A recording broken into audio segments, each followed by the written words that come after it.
The transmission arrived on a Tuesday morning, crackling through the deep space relay stations with the desperation of a dying breath. Commander Sarah Mitchell stood frozen in the communications bay of Luna Base Alpha, watching the grainy hologram flicker to life before her.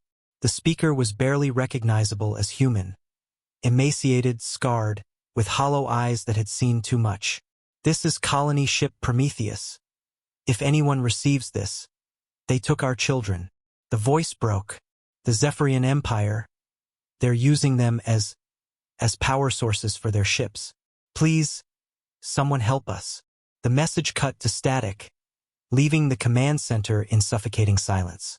Mitchell's hands trembled as she replayed the transmission, each word cutting deeper than the last. 43 children from the Outer Rim colonies, aged between 8 and 16, had been taken during what the Zephyrians claimed was a routine inspection. Within hours, the footage reached Earth's United Defense Council. The classified alien intelligence reports painted a horrifying picture. Zephyrian vessels were powered by bioneural networks that required young, adaptable minds. Human children, with their neuroplasticity and emotional range, were considered premium fuel for their war machines. President Elena Rodriguez convened an emergency session. The council chamber erupted in heated debate. Some advocated for diplomatic channels, others for economic sanctions. But when the second transmission arrived showing children in crystalline pods, their life force being drained to power alien dreadnoughts, the discussion ended.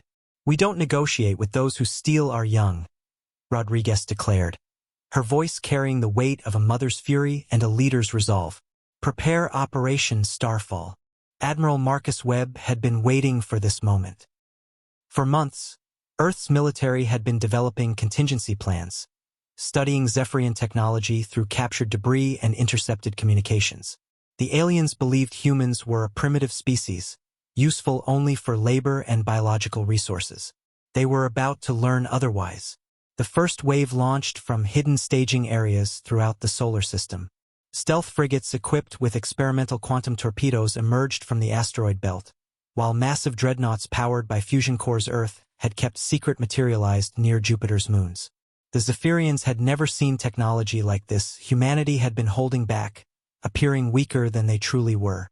Captain James Harrison led the assault on the primary Zephyrian facility orbiting Kepler 442b. His strike team had one objective: retrieve the children and make the Empire pay.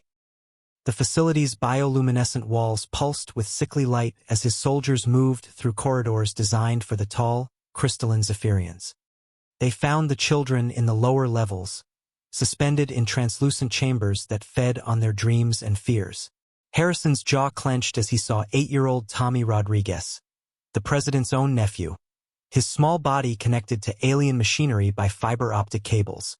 "Get them out of there," Harrison ordered, his voice barely controlled. "All of them, now." As the rescue teams worked frantically to free the children, the space battle raged above. Earth's hidden fleet tore through Zephyrian defenses with surgical precision. Admiral Webb's flagship, the Retribution, targeted the Empire's command vessels with weapons that turned their own bioneural networks against them.